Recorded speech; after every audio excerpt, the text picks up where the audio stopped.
Mr. Commissioner, I hope to wrap up the evidence of this witness within the next hour.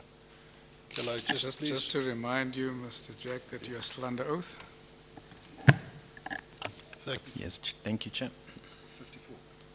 54. The Social and Ethics Committee investigation.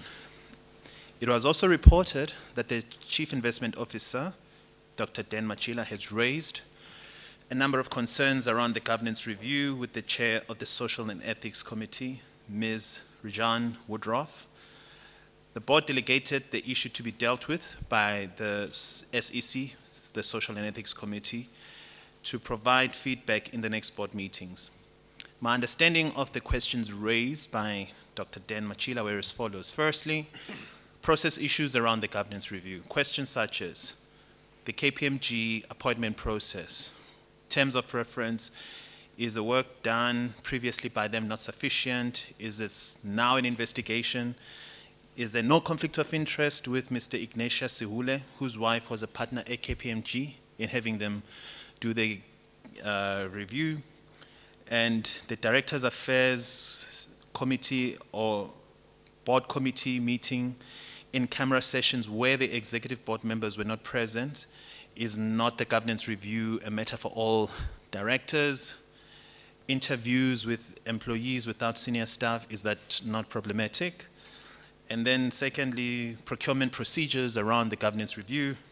Did the PIC break procurement rules? And as a result, is there any irregular expenses to be recognized as per the PFMA requirements? And then thirdly, issues around third-party perceptions, where you have a non-executive director not overreaching in running interviews for the governance review. And then questions around the PIC Innovation Lab, whether a non-executive director be running this. Could a market not provide this kind of service? And were rules not broken there? So these are some of the issues that the Social and Ethics Committee was dealing with.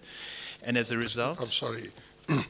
Before it served before the SEC, did these queries raised now, were they reported at the board meeting, or was this the first port of entrance? The first port of entrance was the SEC, where I think there was a document that Dr. Den submitted, and then the SEC highlighted it to the board to saying there are these concerns that were raised.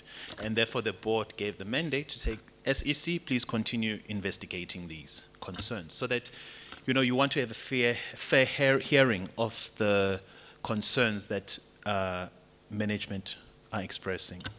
Did Dr. Machila at any stage before this SEC committee meeting and investigation, did he at any stage raise any of these concerns with you?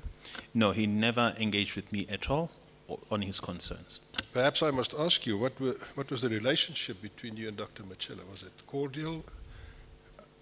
It's always been very cordial in terms of, and I've been accessible. So we've met on other occasions to, for example, deal with some of the broad-based black economic empowerment issues. Secondly, to deal with the issue of the carry vehicle that management was thinking about. So it's always been very cordial. We've never had any confrontation. So after the board meeting, I communicated telephonically with Ms. Woodruff about the governance review methodology followed, because she had asked me what was the methodology that I had followed. I then submitted the governance review methodology to aid the SEC to better understand how I had managed the process. Since I was also a member of the SEC, I then recused myself from further attending the SEC meeting on this particular issue so that they may conduct an investigation without my interference. And a special SEC meeting was called to deal with the matter, and it was chaired by Ms. Rejan Woodruff and attended by another SEC member, Ms. Sibusisiwe Zulu. I cannot recall how the investigation ended because there was no further feedback provided of whatever resolution was reached by the SEC special investigation. However, the gist of the narrative is that Dr. Dan Machila had raised concerns at board level with the methodology used for the governance review process. However, he neither attended any of the sessions conducted, nor did he honor meeting requests sent to his office. He also hardly attended workshops where governance issues were tabled. He only attended board meetings, and his attendance record at the fund investment panels and some other subcommittee level engagements was a concern. This was an issue that was raised at the Directors' Affairs Committee, where a resolution that he should scale back on the boards that he sits on, such as EcoBank, so that he could be more present within the PIC. Can I just ask, did this investigation by the SEC, it never came back in the form of a report to the PIC board? Not that I'm aware of, no. Yeah, so meaning all these points, they were not dealt with, finalized. They were not finalized. They may have been. Dr. Machila's concerns, were they ever finalized and all that? Okay. Through you, Chair, they may have been finalized, but I'm not aware of what the final conclusion that was reached in terms of an official document to say, this is an official document that we are tabling at the board that closes the chapter on those concerns. So the escalation of issues with the board chair and shareholder. So despite cancellations and rescheduling of the engagements with some staff, we ended up meeting with all the critical divisions within the PIC, with the exception of Dr. Dan Machila. As the Chief Investment Officer who has material delegated authority from the board, he would be a critical person to provide insights into what works and also what doesn't work with the view of fixing it. All the members of the EXCO participated in the governance review engagement and provided valuable suggestions about what can change, except for Dr. Dan Machila. I first escalated this concern to the chairman of the board, at the time, Mr. Ntantlanene, during May 2014, with the hope that he will intervene and encourage Dr. Dan Machila to engage with the governance review process. This was not successful because ultimately Dr. Dan Machila never engaged with the process. When Minister Pravin Gordhan wanted to engage with the members of the PIC Executive Committee due to the constant battles that were taking place within the PIC, I was invited to one of those meetings in my capacity as the chair of the Audit and Risk Committee. After the meeting, I requested a moment with the minister so that I can appraise him of what are some of the findings of the governance review. Due to the limited time we had after the meeting, Minister Gordhan suggested that we set up a further meeting to further interrogate the issues.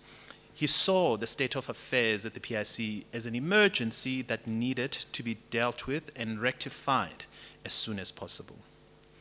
A further meeting with Minister Gordhan within May 2014 took place a few days later at the SARS offices along with Mr. Dondo Mohajane, the minister then Chief of Staff. I outlined the different interventions that were planned with the different subcommittees of the PIC board. So just to clarify, when you look at the report, the draft report, at the end, we had a work plan to saying these are the issues, who should be dealing with that, and what would be the suggested timeframes in dealing with those issues. So that was what I was appraising him on.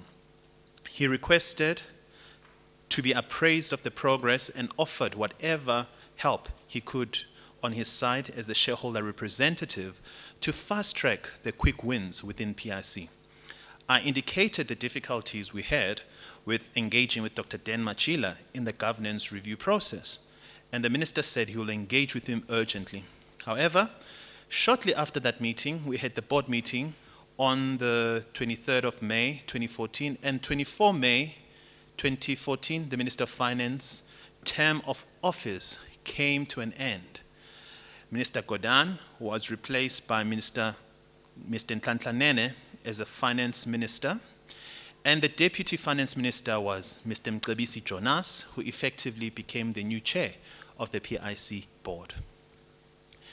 On the the 23rd of June 2014, I had dinner with Finance Minister Nene to appraise him of the different matters that affected the National Treasury Audit Committee, the IFMS project, which is the Integrated Financial Management System project that is driven by Treasury, the GPAR governance issues, the PIC governance issues, and the Davis Tax Committee work, amongst other things.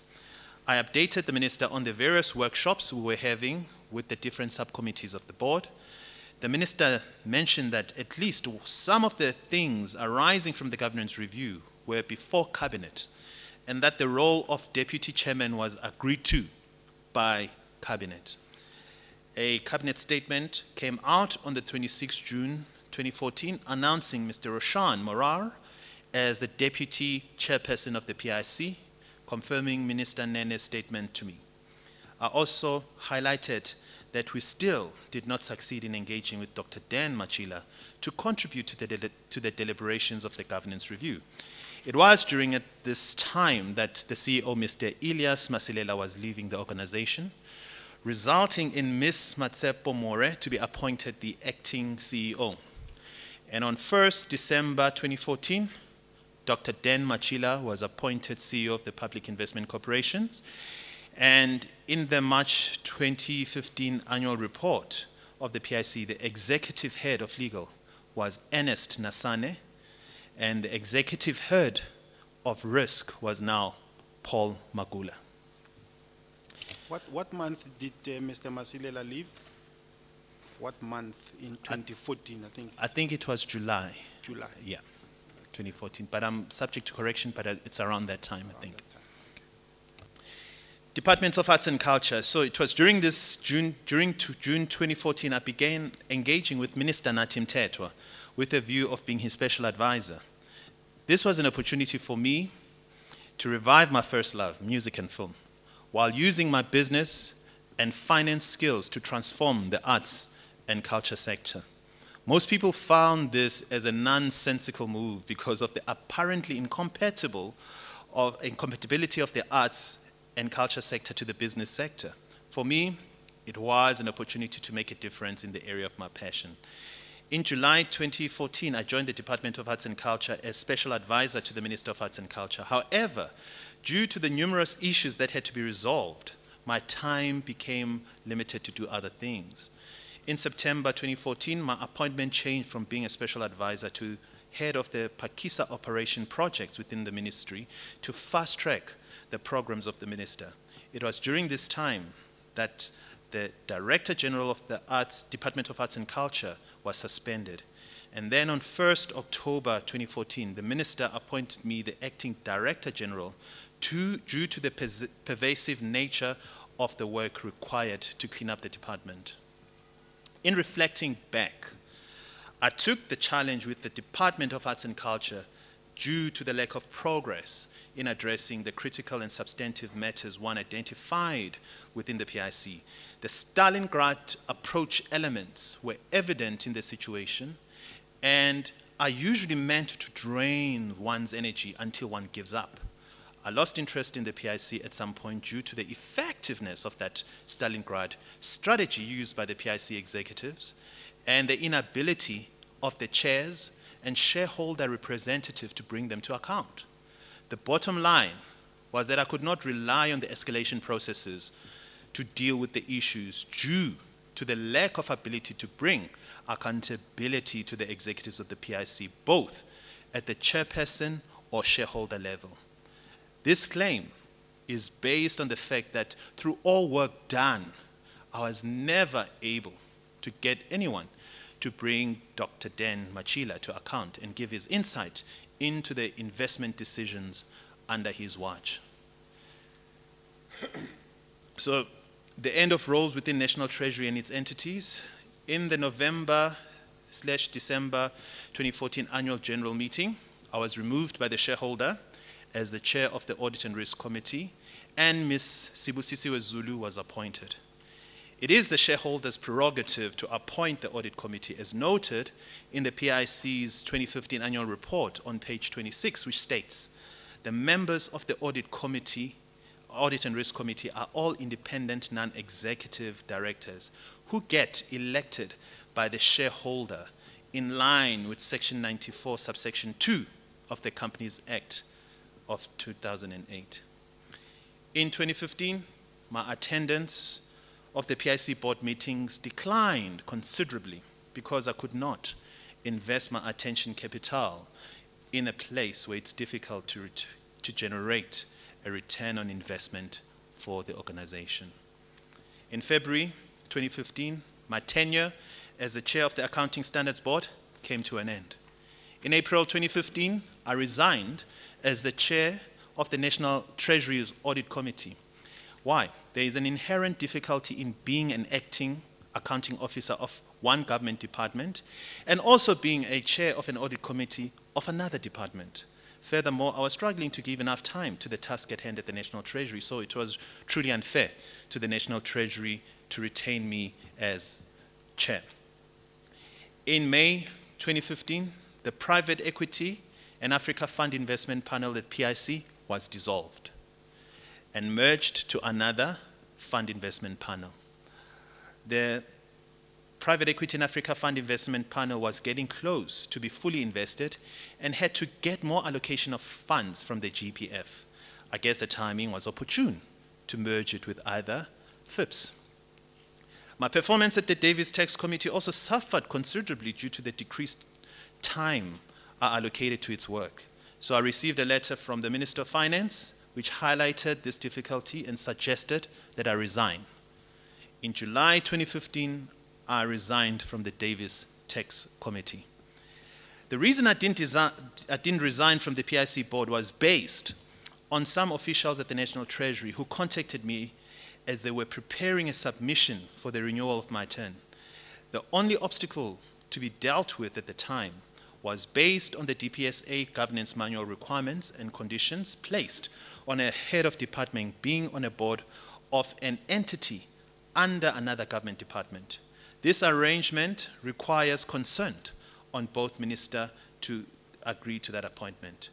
At the end of November 2015, I received a letter from the Minister of Finance thanking me for my contribution to the PIC.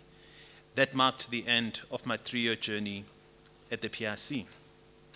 Incidentally, I submitted my resignation to the Department of Arts and Culture due to the rising tension my approach to fixing things could bring me into conflict with the minister there. And in December 2015, that marked my end to the official contributions to the public sector that I made to South Africa. And as an epilogue, the journey into the public sector brought invaluable insights that culminated in the following initiatives that I'm engaged with. Subsequent, I spent time looking into building a social wealth fund, the Nation Building Fund, that would address issues that are raised by the Rhodes Must Fall and the Fees Must Fall student movements by bringing innovative funding solutions to the problems. And therefore, as a result, a book called Free Fall by Malcolm Ray, who was the business writer who worked with me on the PIC Governance Review, looked at the history of education in South Africa from 1836 to 2016 to be able to come up with solutions. And then in 2016, I started hosting a 13-week programs for entrepreneurs called Reality-Based Entrepreneurship, which is a practical program that capacitates startups, SMMEs, and entrepreneurs to understand realities that face them when running businesses. The program unlocks their inner wisdom and generate insights that are required to grow businesses exponentially by focusing on the inner side of entrepreneurship and also providing technical tools for them.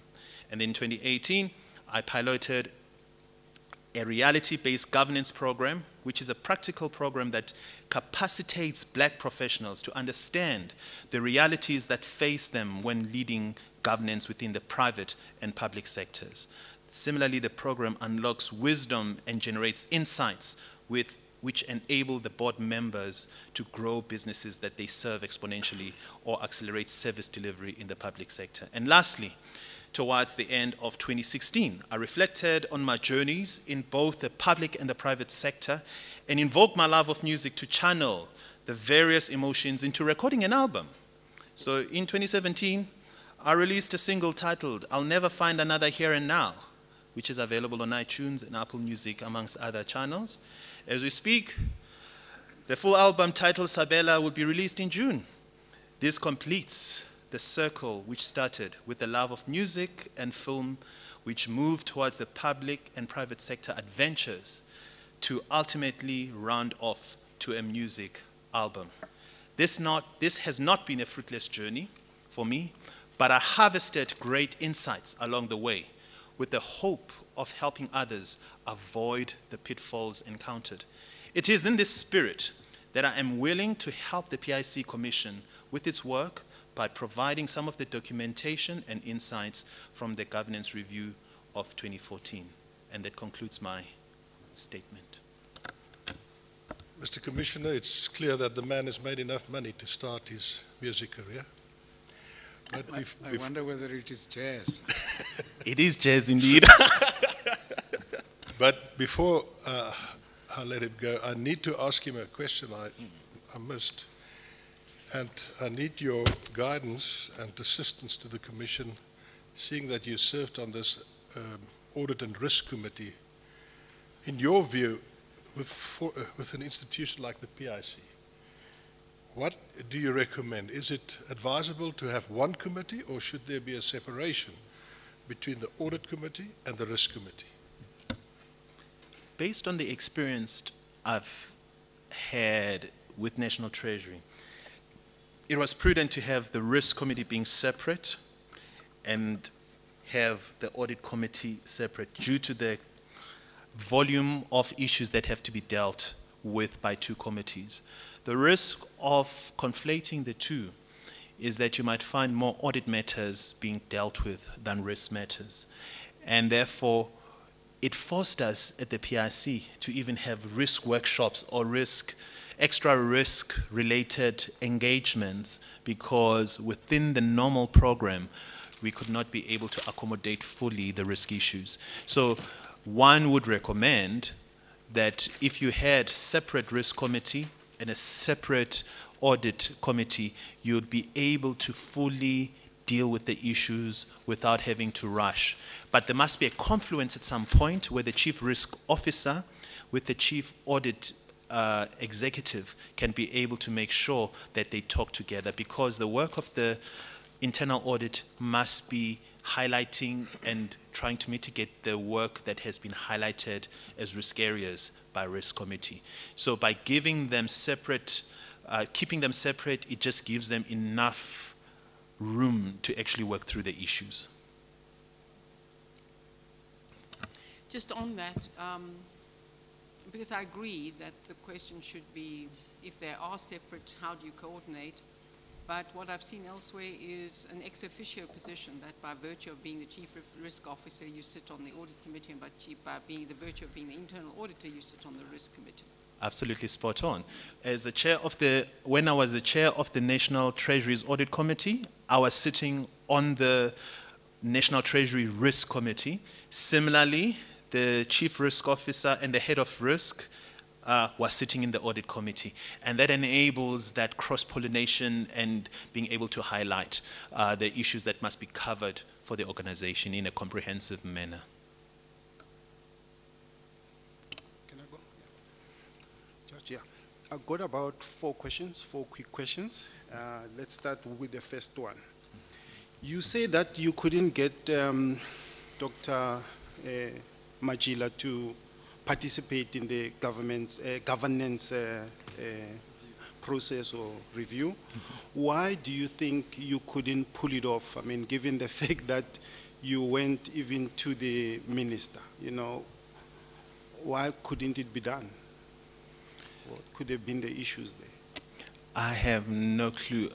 At some point I thought, am I not persuasive enough? Is this a personal issue? I have no idea why I was not able to engage with him, and also to get the chair, to get the shareholder to say, you need to engage on this. And so I don't have a reason why that we're not able to do Next one is, you left government in rapid succession, like resigning from various bodies. Was that a normal process, or were you pushed, or what were the issues there? So I wasn't pushed. In terms of within the PIC, there was not much contribution I could actually make because of the ultimately the Stalingrad approach is that you're not able to fully contribute and to have those recommendations taken and implemented. So in essence, you are fighting a losing battle. So, but the term ended naturally, so I did not resign. And with regards to other positions, similarly with Treasury, I wasn't able to add more value because my attention capital was absorbed within arts and culture. And there were lots of issues to be dealt with in arts and culture. And then of course, I left arts and culture because I realized that there is such resistance at times on pushing certain things in terms of streamlining processes and so forth that could lead to a coalition cause. So, and therefore one said I need to conserve my energies and focus where I can be able to add maximum value. Next one. PIC processes normally seem to be really paper-based and delegations and permissions and all these issues. I mean, don't you think in this digital age, the processes should sort of transition to electronic means and all that? I think there was a move towards, at least for the board meetings, we were able to receive our board papers, and for the subcommittee meetings, we were able to receive them electronically. But one of the best practices, and that's what we saw with CalPERS, is that there is visibility of when you apply, there's a visibility of the applications, their requirements, how far they are. If there's a decline, why is it declined? So that kind of transparency. And furthermore, there is huge transparency in terms of the board meetings, that they are televised. So you can go online and actually see previous board meetings and the board meetings that are going to be happening going forward. What they don't do, of course, in order to preserve the confidentiality of the investments, they don't discuss investment merits of particular deals because there could be competitive issues. However, in terms of processes, how they run their audit committees, how they minutes of the audit committee, all the subcommittees that do not involve investments, that deal with the operations, are public. And therefore, people can be able to hold them to account to saying, but hang on, this is a policy you have, let's say, on politically exposed people. Now, why are you not applying it? So that's kind of transparency we don't have. And it's already done in other parts of the world where there is that electronic transparency in terms of the undertaking of the business of investments. And so PIC at the time wasn't there yet, but in terms of the board packs and so forth, it was able to start that electronic journey. The final question from me is about board skills, skills of the board. Are there any things you might want to say about skills of the board of the PIC, broadly, what they are, what they should be? Absolutely. Before you even assemble a board, you need to be able to say you need to have resident in this board skills around risk, skills around investment proficiency, skills around governance, skills around human resources. And therefore, when you do make your board appointments, you are tracking that against the needs of the board.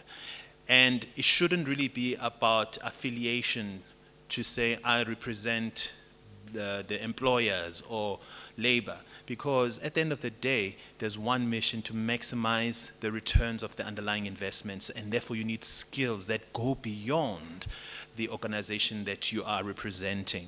And that's a first element. And you build on that the independent mindset. You see, when you go and sit on the board, you have to be able to bring yourself there in the independent mindset. If you do not agree with certain things, you should be able not to have fear that I should not be able to state something that might be disagreeable to everyone else, but you should be able to have that state of mind that says, I am going to be expressing myself. That's how you are able to apply your integrity as a board member, however unpalatable some of those views are. And then be convinced, based on the principles, based on the merits of the argument, to be able to say, okay, I can be persuaded otherwise because I can argue both sides very well. And if you do not have that in the board, and you have where decisions are made and board members that just agree to everything without critically interrogating things, that's where you are increasing the risk. Therefore, the skills of the board must be such that they are able to be themselves, to be able to express their minds without the fear of being seen to be disagreeable. So it's sometimes okay to be disagreeable because it's for the greater good of the organization, and it's not about the personalities, because personalities come and go, but that organization and the legacy you leave as a result of you being a board member must stand for itself, to saying you stood for what was in your mind, what was right, and you were able to express yourself. So those are the qualities that you would actually require, that critical ability to evaluate things. Thanks from my side. Thank you very much. Thank you. I think the question that I would ask you, in a way, because a lot of what you've presented quite appropriately covers the period of time you were on the board. Given the issues now and changing technologies, changing global environment, challenges that global economies face, asset managers face, have you thought about the role of an asset manager of the type that PIC is in today's world looking forward? Yes. So given the fourth industrial revolution changes and, well, effects, you have two elements. First, the investments that you look at. You need to be able to have a capability to evaluate whether those investments are going to earn you money.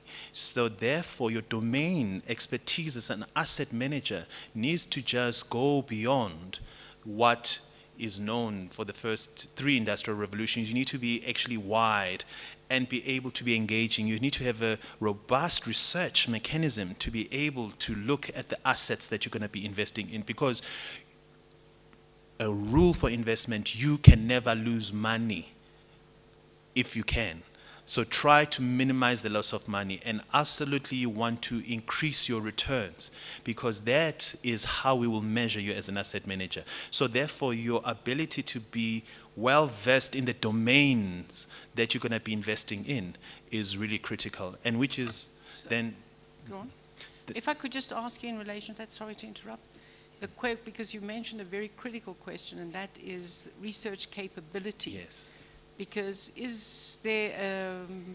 does the PIC have sufficient research during your time, or if you're aware of anything subsequent, research capacity? And there's two elements to that. Research capacity in relation to the deals, but research capacity in relation to the environment. They're two different things. Absolutely.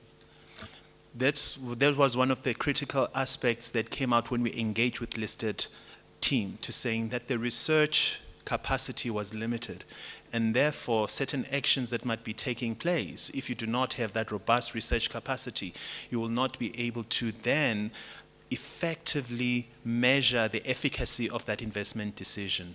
And also, part of the innovation lab was to start looking at how do you enhance your research capacity to start thinking on topics like disruptive innovation, topics like the imperatives of the National Development Plan, because those are outside elements that you need to be aware of to say, given this tight space, we don't want to lose money, and if we then go into more developmental aspect, how do we mitigate that? Because it doesn't mean that you're going to necessarily lose money by looking at transformation, but you can find ways of how you mitigate that. So there wasn't that robustness at the time. And how did it come across? Because you'd ask questions in the investment decision. So if it was brought into your fund investment panel, and you'd find that some of the people would not know what disruptive innovation is, and what are the elements that they need to be looking for as they do the due diligence, and also to be able to say, how would we report on the imperatives of the National Development Plan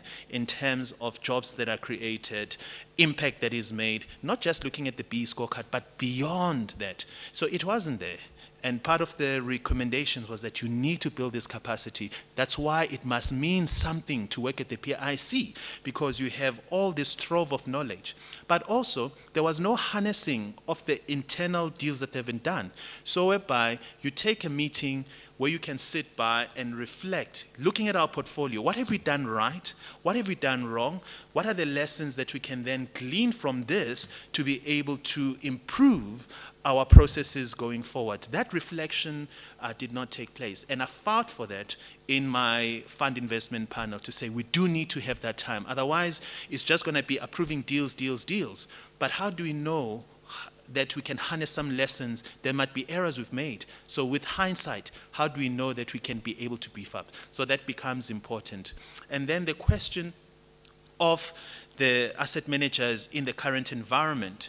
You have to be able to be agile. You have to be able to look at disruptive forces, because when we look at economic growth in South Africa, where is it going to come from?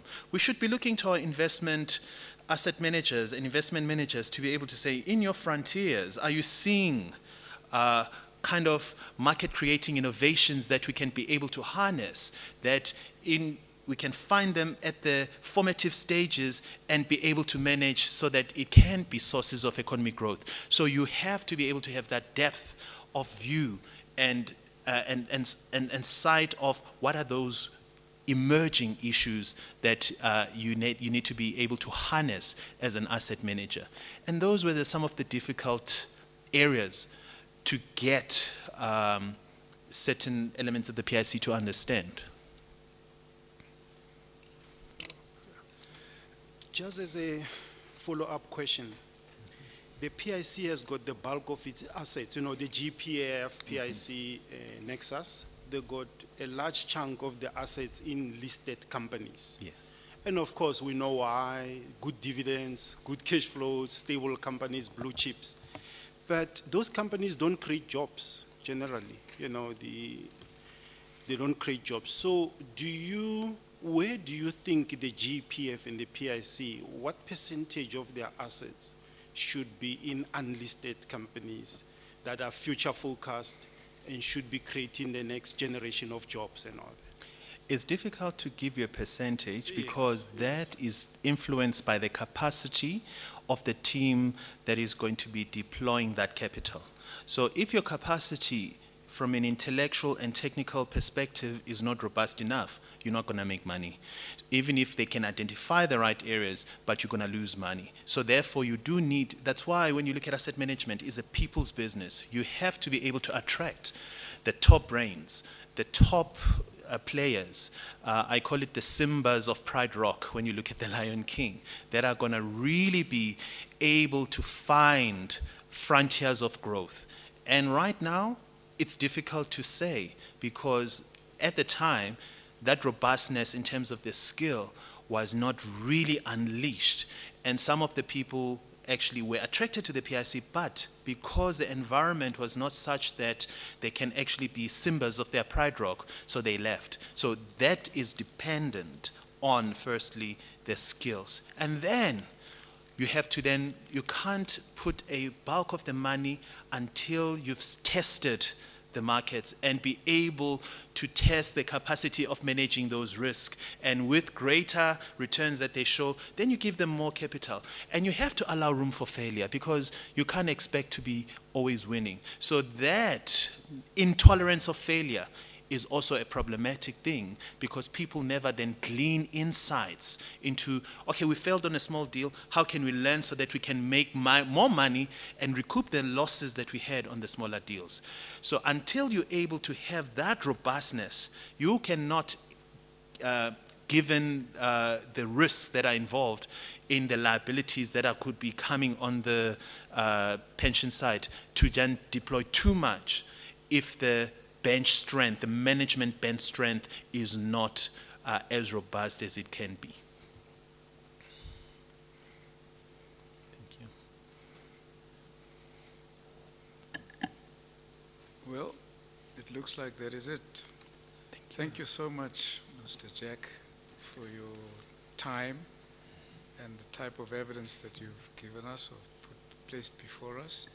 It's really enlightening, particularly for me, who knows very little about investments, probably because judges never earned a lot of money. But thank you for your time. I just hope that more people will be able to come forward seeing that you have been here. Thank you once again. Thank you, Chairperson. Chairperson, thank you. I had another witness ready for this afternoon, but because of reasons which I would prefer not to disclose, that didn't materialize. I'm going to lose about an hour this afternoon, but I plan to make it up tomorrow and Wednesday. So this is the business for the day. Yes, thank you. It means we will adjourn until tomorrow morning at 10.